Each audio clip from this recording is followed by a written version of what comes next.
Olá, turma. Vamos lá então. Vamos falar hoje sobre rinocinusite aguda, ok?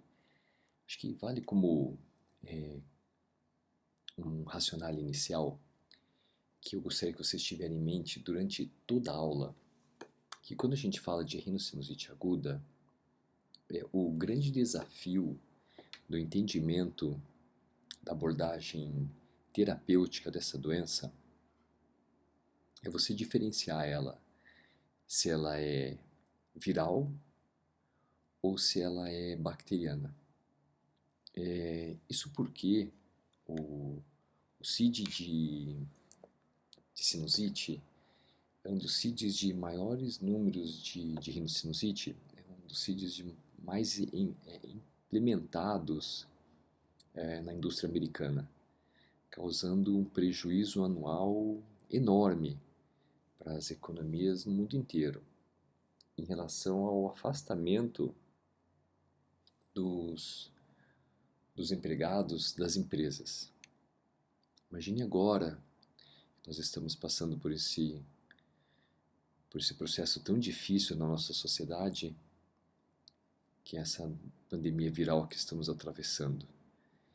Então, a grande dificuldade que muitos médicos enfrentam na sua rotina do dia a dia em prestação de assistência médica a grandes empresas é esses processos virais de rinocinusite, onde isso atrapalha muito o trabalho dos empregados e eles acabam se afastando do serviço. E o grande desafio nessa doença é quando você imagina que você tem que parar o trabalho, iniciar uma terapêutica e o conhecimento de você quando implementar o antibiótico ou quando não implementar o antibiótico na conduta clínica de uma rinocinusite aguda, que pode ser viral ou pode ser bacteriana. Então a gente vai focar nessa aula o tempo todo quais os parâmetros que eu tenho de imaginar que essa doença é viral, ou seja, eu posso implementar qualquer tipo de tratamento clínico, só não faço antibiótico. E quais são os parâmetros clínicos que eu tenho para a implementação da terapêutica com o uso de antibiótico terapia, que aí eu considero que essa rinocinusite aguda ela se tornou então bacteriana, tá bom? Então vamos lá. A história clínica de uma paciente que apresenta uma rinocinusite aguda, ela é mais ou menos como esse case que eu estou mostrando aqui para vocês. Por exemplo, uma mulher de 28 anos apresenta um quadro de início agudo de corrimento nasal, que é coriza, dor de cabeça na testa e fazendo pico febril. Ela refere que a sua temperatura normalizou em 2 dias, ou seja, ela começou com o início abrupto dos sintomas clínicos dela, bem característico de processo viral mesmo, e que a temperatura que foi alta no começo, ela se normalizou. Mas após 12 dias, ela teve um novo congestionamento nasal, com secreção purulenta anterior e gotejamento pós-nasal que não melhorava. Observe que ela não referiu que a febre voltou. Ela referiu que após 12 dias ela teve um novo congestionamento nasal com secreção purulenta anterior e posterior. Mas ela não referiu um pico febril, ou seja, uma agudização dos sintomas dela. Nem uma coriza que poderia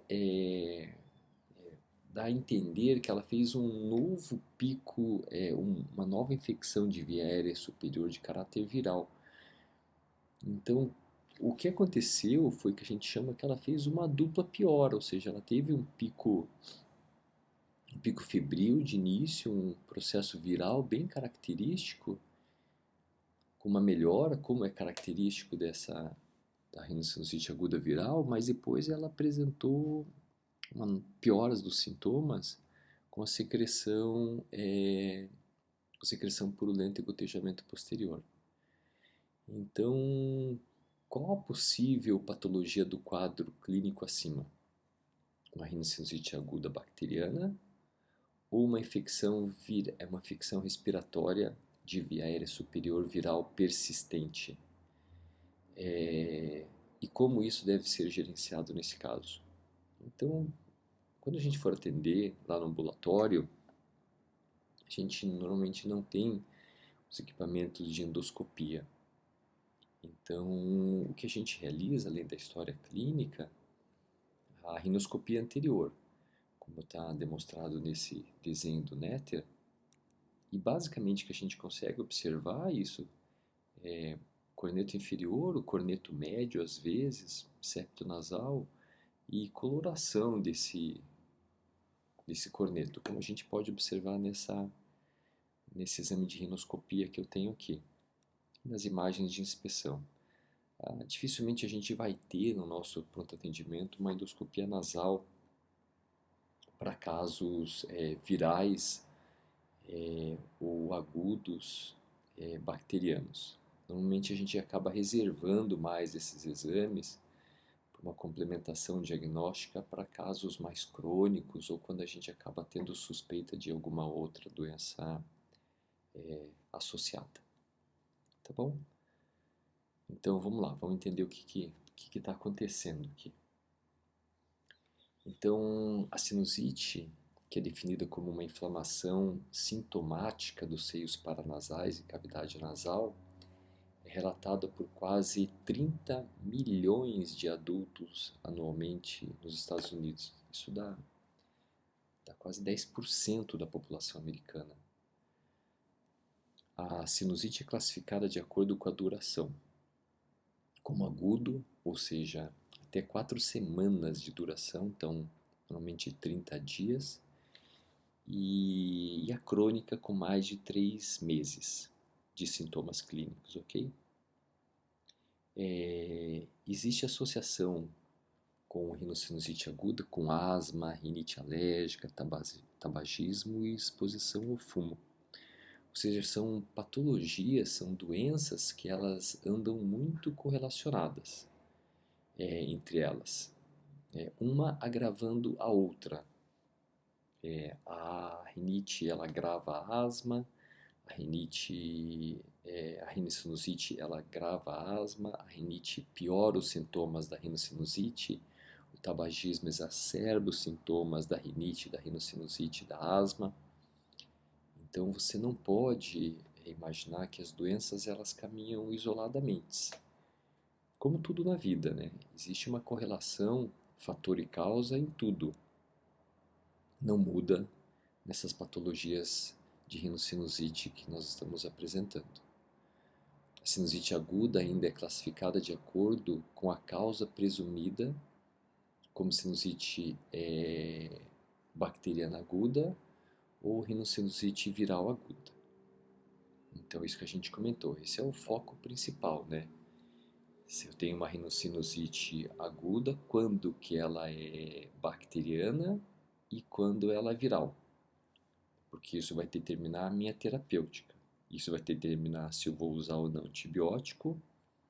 E isso vai determinar uma coisa que é extremamente importante, que a gente vai conversar muito ainda futuramente, que é a resistência à antibiótico-terapia. E sem dúvida essa doença é uma dos maiores problemas que a gente tem em relação ao desenvolvimento de resistência a antibióticos. Embora até 90% dos pacientes com infecções virais do trato respiratório superior apresentam sinusite viral aguda concomitante, apenas de 0,5% a 2% apresentam sinusite que progride para bacteriana. Então você vê que teoricamente, apenas 2% dos casos de rinocinusite viral, elas elas iriam progredir para a rinocinusite bacteriana, onde eu precisaria usar antibiótico. Mas na prática diária, isso está longe de acontecer. Os patógenos mais comuns em adultos é como eu sempre refiro para vocês, Streptococcus, Haemophilus, Moraxella e, no caso aqui, o Staphylococcus também. A história natural da sinusite aguda em adultos é muito favorável. Aproximadamente aí 85%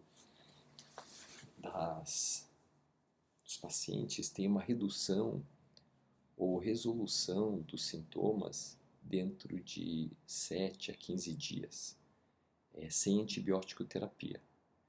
Então os sintomas ainda podem permanecer, tipo, ele tem um pouco de secreção, de catarro, de gotejamento posterior, a tosse, desde que ele não desenvolva aquela tosse pós-viral, porque daí pode ficar semanas com ela, o paciente ele deve melhorar os sintomas aí dentro de 1 ou 2 semanas. É interessante agora esse próximo dado, é que, no entanto, os antibióticos são prescritos de 84 a 91% dos pacientes com rinocinusite aguda diagnosticada em serviços de emergência e ambiente ambulatorial. Esse é o dado que eu falei para vocês que é o mais assustador. Se as rinossinusites agudas, virais, elas potencialmente podem, estatisticamente, se transformar numa rinocinusite aguda bacteriana em apenas 2% dos casos, como relatam os estudos, como que eu acabo prescrevendo antibiótico em mais de 85% dos pacientes? É aí que a gente encontra a resistência aos antibióticos. Então veja a importância do entendimento, do raciocínio lógico da rinocinusite aguda. É uma pena a gente não poder estar em sala de aula, é uma pena essa aula a gente não estar discutindo, pensando juntos. É uma pena 90 pessoas não estarem no mesmo ambiente onde a gente poderia discutir isso e firmar muito mais esse conhecimento. Essa aula é uma das aulas mais importantes de caráter presencial e de caráter de discussão. É uma pena a gente não poder estar aqui, estar conversando de maneira juntos, assim mesmo que fosse pela internet. Mas acabou que tudo aconteceu que a gente optou mesmo para fazer essa aula gravada. Mas vamos lá, vamos continuar entendendo aqui como que a gente pode criar esse raciocínio. Então, sobre estratégia e evidência sobre rinocinusite aguda em adultos, o diagnóstico da sinusite aguda, da rinocinusite aguda, é baseado na presença, então, de gotejamento purulento, né? Com obstrução nasal, dor em face, pressão em face, que persiste aí por 10 dias, sem melhora ou pioras dos sintomas após o seu início. Como tratamento, esses são os pontos principais, né? A gente usa irrigação nasal, corticoide tópico, descongestionante para melhorar os sintomas. Mostrando aqui que pacientes, a gente pode ter como forma de tentar evitar o uso de antibiótico terapia logo de começo. Isso eu vou explicar para vocês por que se usa tanto antibiótico nessa patologia. Aí você pode fazer uma prescrição adiada, isso é uma coisa que a gente poderia discutir dias somente sobre esse tema, né? Mas vocês podem ver que existem muitos relatos com o uso de placebo também, onde ocorre também melhoras dos sintomas. Então a prescrição adiada acaba sendo, às vezes, uma forma de conduta que a gente tem, visto que muitas vezes o paciente acaba pressionando muito o médico em relação ao antibiótico. Que ele chega no ambulatório e fala assim, mas como assim você não vai prescrever antibiótico para mim, né? E o antibiótico realmente como terapêutica nesses processos de rinocinusite aguda, ele melhora realmente os sintomas dos pacientes, porque ele diminui a flora da cavidade nasal e isso você acaba fazendo com que a secreção ela se torne menos espessa, menos amarelada, mas não que você estivesse doente. Muitas vezes a minha secreção é que está amarelada. E isso que engana muito, às vezes, o médico em relação à conduta a ser tomada na terapêutica clínica desses pacientes. Mas, como eu falei, a gente poderia discutir isso muito, mas a gente ainda vai discutir bastante sobre isso. Então, daí o médico acaba fazendo antibiótico e o paciente, ele mesmo sabe, eu já peguei resfriado, gripe outras vezes e toda vez que eu tomo antibiótico eu melhoro. Então, lógico, você melhora a redução da flora, mas a lavagem nasal e corticoide tópico, ele vai tirar mais ou menos o mesmo racional, a mesma melhora dos sinais e sintomas. Então, esse é o grande contraponto que a gente tem da pressão que o paciente exerce sobre todos nós na consulta ambulatorial, falando que quando ele toma antibiótico, ele melhora os sintomas. Isso realmente é inquestionável. Mas a pergunta é, era necessário? Aí que vem o grande debate, sabe?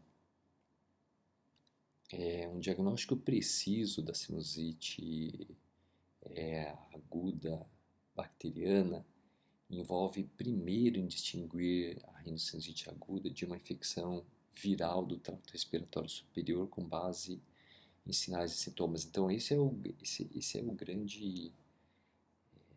grande desafio dessa aula, que o paciente ele está com processo viral, isso eu sei, porque ele relata na história clínica todo o processo viral dele de gripe ou resfriado, que é rinocinusite aguda viral. Mas o grande desafio que a gente tem é quando esse processo viral se tornou bacteriano. Então, pacientes com rinocinusite aguda geralmente apresentam sintomas sinusais mais proeminentes e focados do que pacientes com infecção viral do trato respiratório superior. O que ele quis dizer com isso aqui? Normalmente, quando o paciente tem mais processo viral, ele queixa mais de gotejamento, de pressão em face, mas ele não vai tanto para o quadro de dor e secreção mucopurulenta. Não que não ocorra, mas é um sinal que pode ser sugestivo. A sinusite aguda manifesta-se com até 4 semanas de drenagem nasal anterior e posterior purulenta, acompanhada de obstrução nasal, dor em face, pressão e às vezes com plenitude auricular. Os sintomas respiratórios superiores virais geralmente atingem seu pico rapidamente. Ou seja, quando o paciente começa com sintomas, já no primeiro, segundo dia ele já tem os piores momentos sintomáticos dele. Mas que começa a diminuir no terceiro, quarto, quinto dia, uma semana, os sintomas melhoram. Mas 25% dos pacientes eles podem durar um pouco mais e diminuir esse normalmente com 10 dias, mas não quer necessariamente dizer que o paciente apresenta uma rinocinusite aguda bacteriana se ele não melhorar em 3, 4, 5, 7 dias. Às vezes pode demorar 10 a 14 dias, mas conforme a doença ela esteja melhorando seus sinais e sintomas clínicos, mesmo ela durando mais de 7 dias, a gente ainda considera que isso seja mais um processo viral mesmo. Por outro lado, a sinusite bacteriana aguda persiste por 10 dias ou mais sem melhora, ou com menor frequência manifesta-se com pioras dos sintomas nos primeiros 10 dias após a melhora inicial. Isso é que a gente comentou classicamente naquele caso clínico daquela paciente, que é a dupla piora. Então o paciente ele fez um processo viral agudo, ele piorou dos sintomas, daí de repente ele começou a melhorar, e de repente ele piora novamente dos sintomas. Então isso a gente chama que é dupla piora,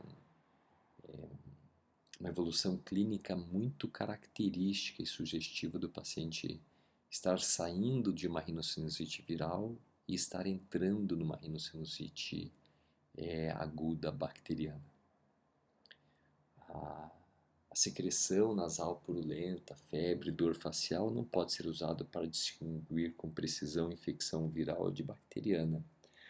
Foi como eu falei, se você tem mais catarro dentro do nariz, esse nariz ele se apresenta mais congestionado, é normal que essa secreção fique mais purulenta.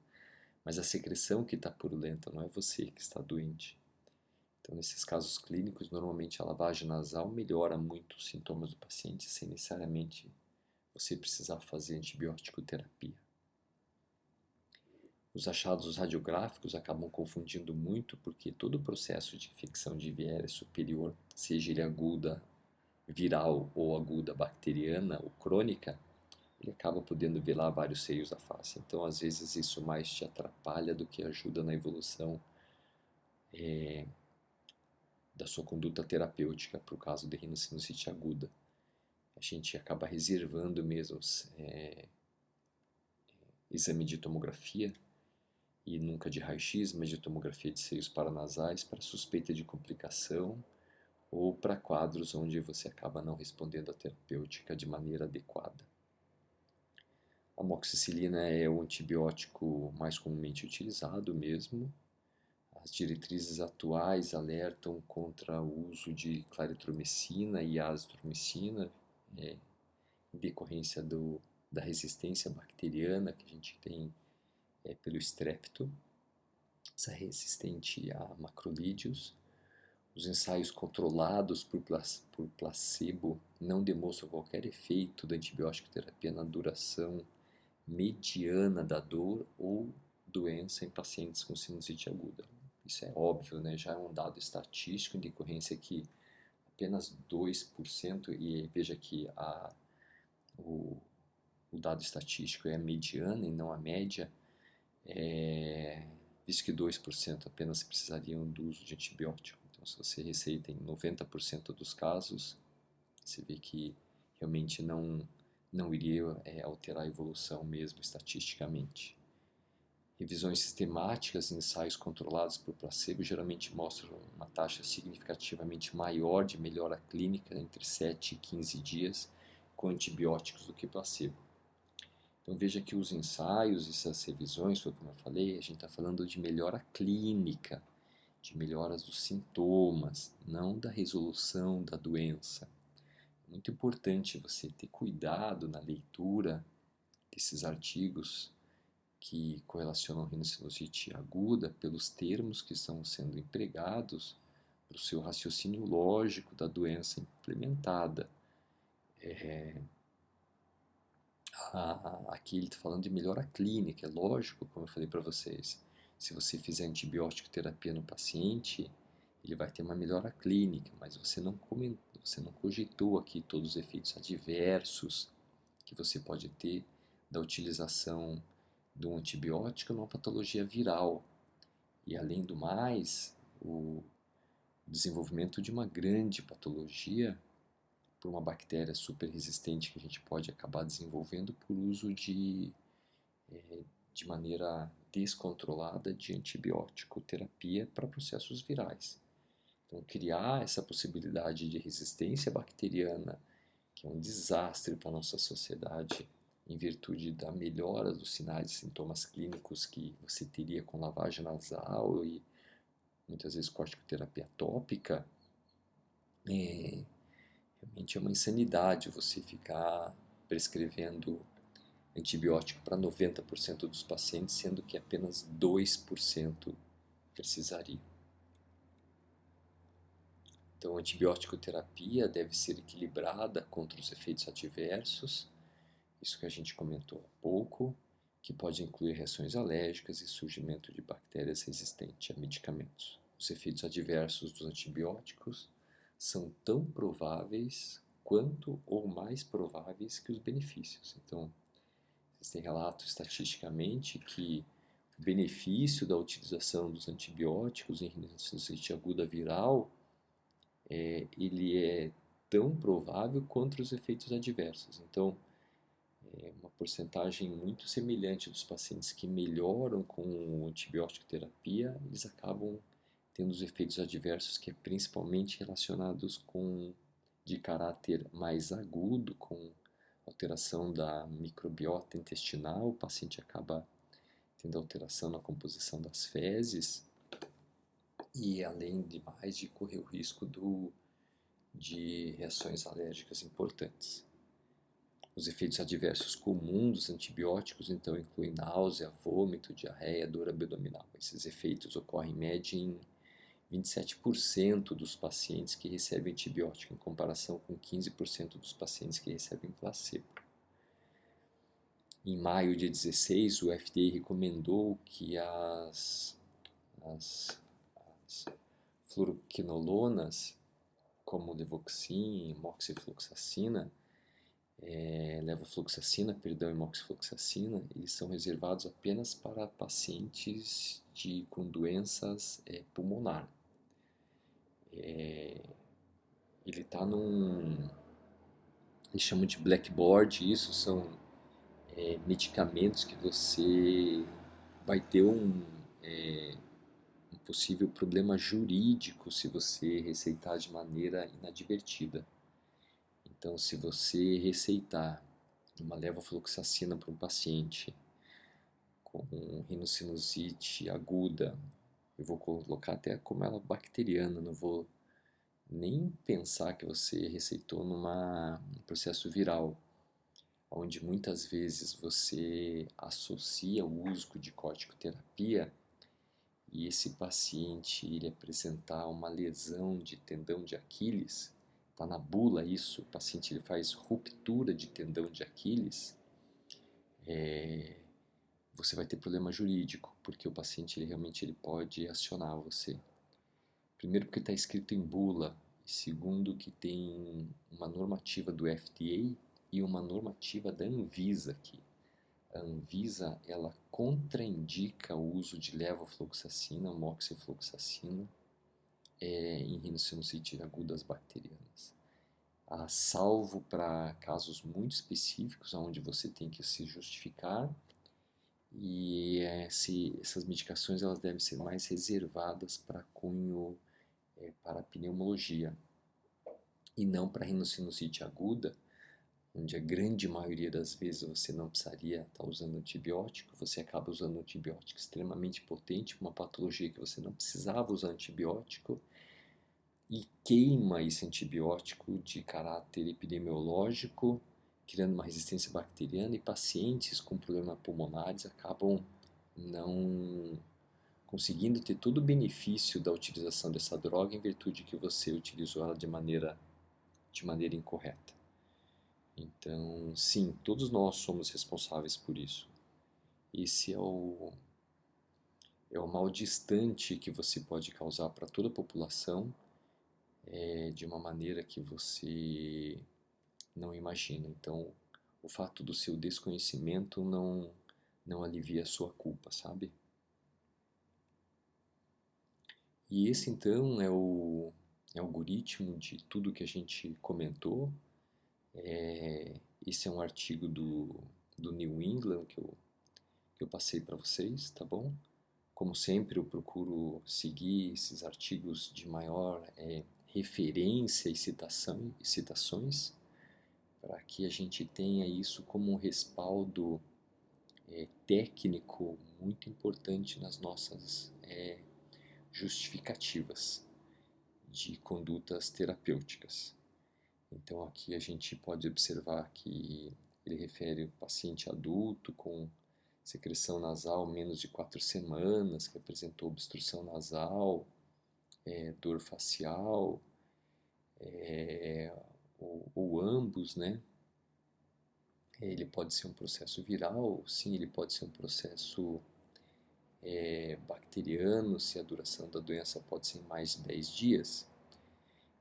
Que ele refere que se os sintomas melhorarem, provavelmente uma rinocinusite aguda viral. Se os sintomas não melhorarem, provavelmente é uma rinocinusite aguda bacteriana. E a primeira conduta, então, é alívio dos sintomas para rinocinusite aguda bacteriana, que é analgésico, corticoide tópico, lavagem nasal. Uma permanência dos sinais e sintomas, a gente imagina em realizar uma antibiótico terapia se o paciente apresentar aquilo, uma dupla piora ou uma lateralização dos sintomas, independente do tempo de evolução, ou se ele está com mais de 10 dias de doença. Então a gente acaba prescrevendo antibiótico e normalmente é a amoxicilina como droga inicial. Se for um paciente que for imunodeprimido, se ele for da área da saúde, a gente inicia normalmente a amoxicilina daí com clavulanato. Ou se o paciente tiver condição de voltar ao consultório, ou se ele não tiver condição de voltar, mas poder entrar em contato, a gente faz uma prescrição adiada e troca mensagens com o paciente para ver se houve piora dos sinais e sintomas, daí a gente começa então com antibiótico terapia. E se nesse período o paciente, após uma evolução de antibiótico terapia, onde você pode até trocar o antibiótico após 72 horas de não melhoras dos sintomas ou de pioras dos sintomas após 72 horas, e o paciente volta para o seu consultório, você pode começar a pensar em exames de imagem para tentar fazer um diagnóstico mais preciso no caso da doença. As complicações supurativas, então, da rinocinusite aguda, como celulite orbitária, meningite, abscesso intracraniana, são raras e a incidência dessas complicações são semelhantes aos pacientes que receberam antibióticos que receberam placebo. Então, igual na otite média aguda bacteriana em criança de 2 anos de idade, as complicações intracranianas elas ocorrem independente se o paciente está fazendo antibiótico ou não. Uma revisão sistemática de 5 estudos não mostrou diferença entre quinolona e amoxicilina. O clavulanato aumenta muito então o sucesso clínico das doenças. Então a gente normalmente é a droga de escolha para pacientes mais imunodeprimidos, que têm alguma comorbidade ou são da área da saúde, a amoxicilina com clavulanato. Doença mais de caráter comunitário, a gente realmente fica só na amoxicilina mesmo. Uma revisão sistemática de 12 estudos não mostrou diferença na taxa de sucesso clínicos ou eventos adversos entre pacientes que receberam antibióticos por 3 a 7 dias e aqueles que receberam antibiótico por 6 a 10 dias. Isso é uma conversa muito longa, novamente um debate muito longo que a gente poderia ter em sala sobre quanto tempo de antibiótico terapia a gente acaba receitando para esses quadros de rinocinusite aguda bacteriana. Uma análise de sensibilidade comparando o tratamento por 5 dias com o tratamento por 10 dias também mostrou taxas equivalentes de sucesso, mas as chances de eventos adversos foram 21% menores em pacientes que receberam o ciclo de tratamento mais curto. Eles acham que o paciente ele faz mais adesão ao tratamento durante 5 dias e isso aumenta muito o desenvolvimento, isso diminui muito o desenvolvimento de efeitos adversos. O problema é que a gente tem por hábito de o paciente em si, isso é uma questão mundial, não é particular do Brasil, tem por hábito, tem melhoras dos sinais clínicos, ele começa a melhorar, a suspender a utilização do antibiótico. Então, se você faz 5 dias, às vezes ele vai usar 2, 3 dias e depois ele vai querer voltar a usar outra vez e acaba isso virando uma bagunça. Você pede 10 dias, normalmente o paciente faz 5, 6 dias correto e fica dentro dessa análise estatística sobre sensibilidades a efeitos adversos. Como eu falei, novamente, isso seria um debate sensacional em sala de aula. 2 revisões sistemáticas, uma incluindo 4 ensaios, outra incluindo 6 ensaios, mostraram benefícios pequenos, mas significativos de corticoide tópico em relação à diminuição dos sintomas, principalmente dor e congestão nasal.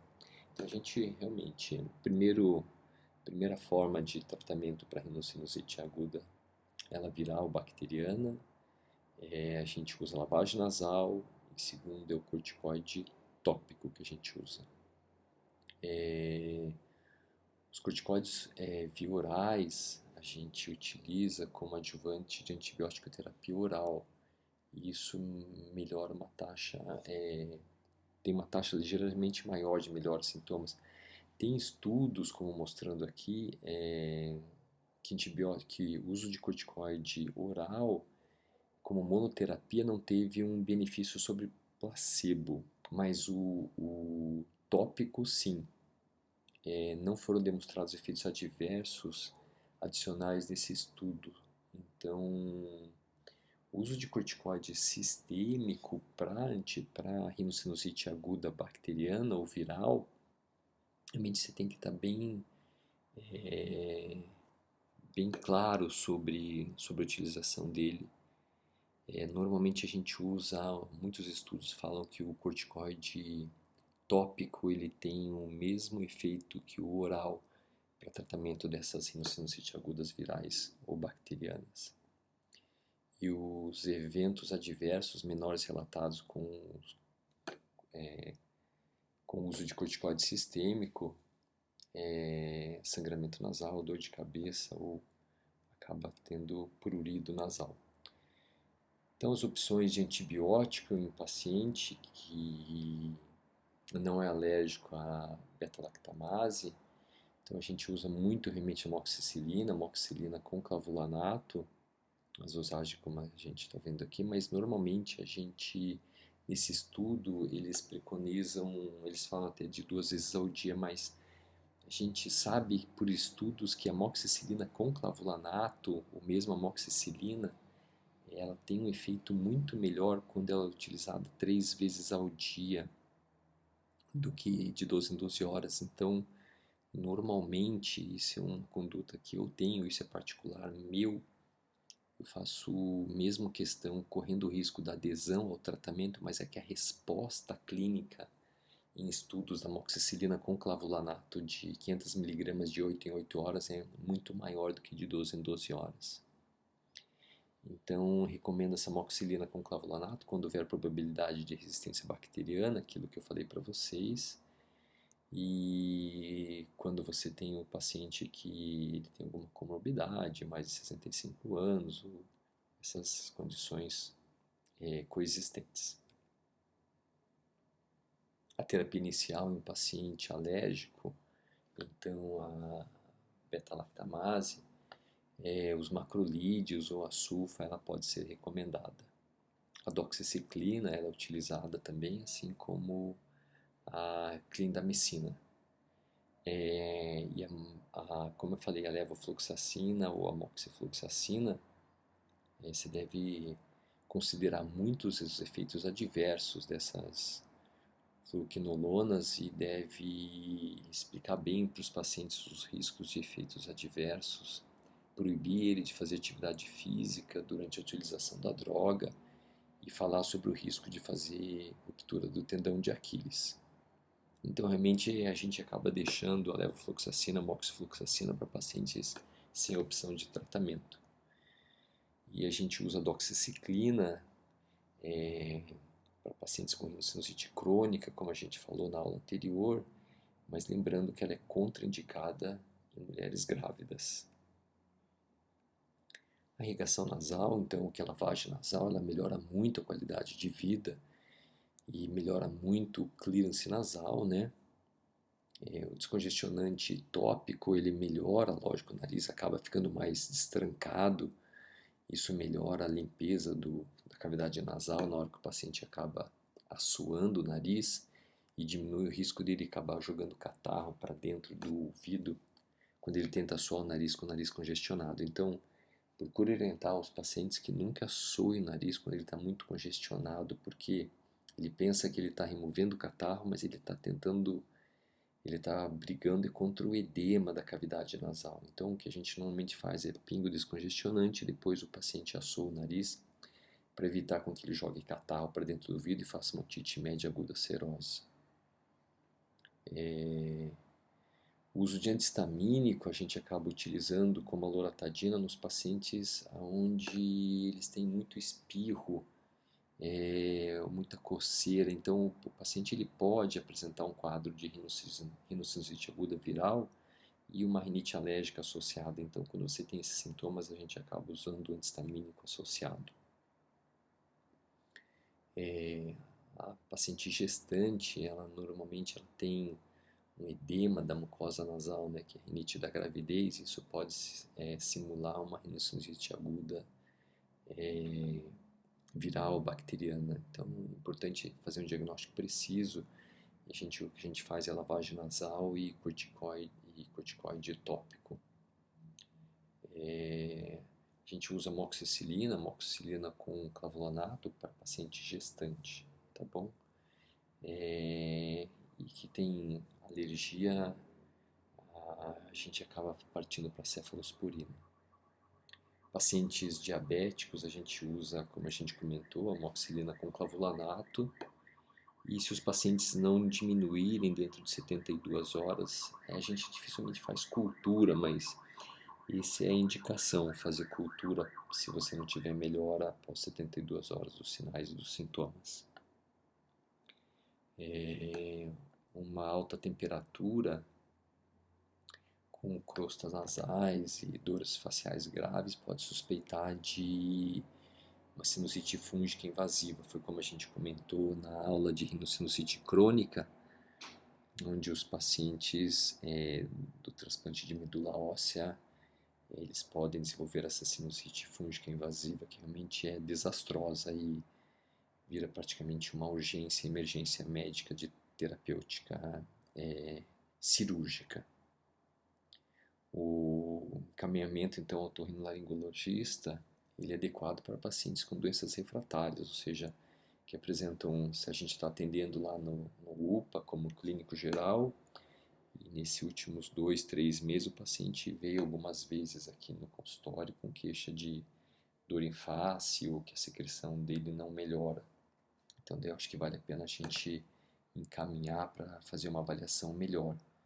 A patologia ela deve ter uma evolução clínica benigna. Se você vê que ela se torna persistente, seja quais sejam os sintomas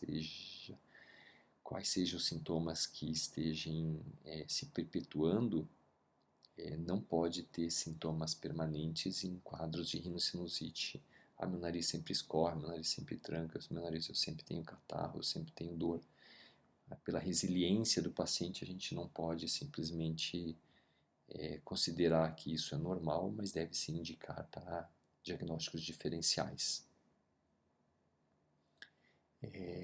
Então, acho que a grande incerteza que a gente tem nessa patologia são os critérios bem individualizados no diagnóstico diferencial entre sinusite aguda viral e aguda bacteriana. Como eu falei, isso daria uma discussão em sala maravilhosa. E essa incerteza do benefício da antibiótico terapia, em vez de uma espera vigilante, e a incerteza sobre a incidência de complicações supurativas como abscessos cerebrais ou celulite orbitária em pacientes com sinusite aguda bacteriana que não receberam antibiótico terapia em relação àqueles que receberam. Então, a gente continua afirmando que isso é uma doença de diagnóstico clínico, essa é a importância da gente estar conversando sobre isso daqui. Espero que a gente possa ter uma outra oportunidade para conversar pessoalmente. E as diretrizes, elas mesmo por grandes entidades americanas, como a Academia Americana de Otorrinolaringologia, ela afirma que a espera vigilante é semelhante à antibiótico terapia como estratégia de manejo inicial. Já a Sociedade de Doenças Infecciosas americana, ela recomenda que todos os pacientes recebam antibiótico como tratamento inicial. Então, você vê que são duas entidades extremamente importantes. A Academia Americana de Otorrino pede para ser uma espera vigilante, mas a Sociedade de Doenças Infecciosas nos Estados Unidos, ela refere que os pacientes têm que tomar antibiótico. Porque os pacientes, eles melhoram dos sintomas com antibiótico, mas aquilo que a gente falou, existe uma diferença entre melhora dos sintomas e evolução da doença. E esse é o viés de todos esses estudos, sabe? Então, a gente fazendo lavagem nasal e corticoterapia tópica, a gente normalmente tem uma melhora clínica com um retardo de 2 a 4 dias do que do uso da antibiótico terapia, mas não entra no campo do desenvolvimento da resistência bacteriana e dos efeitos adversos que a antibiótico terapia pode trazer para os pacientes. Então, normalmente a gente acaba conversando com os pacientes e toma uma decisão compartilhada sobre a forma de tratamento clínico para esses pacientes, né?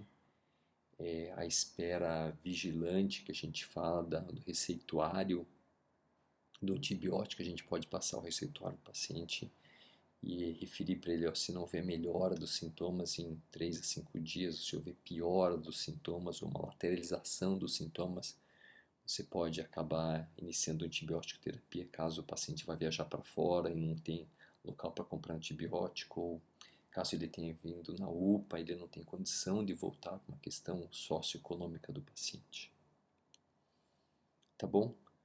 Então, agradeço muito aí a atenção de vocês, espero ter deixado um pouco claro esse campo nebuloso do tratamento clínico das rinocinusite agudas virais em relação à rinocinusite aguda bacteriana. Boa leitura para vocês, boa aula para vocês. Novamente aí, muito obrigado por tudo. Grande abraço.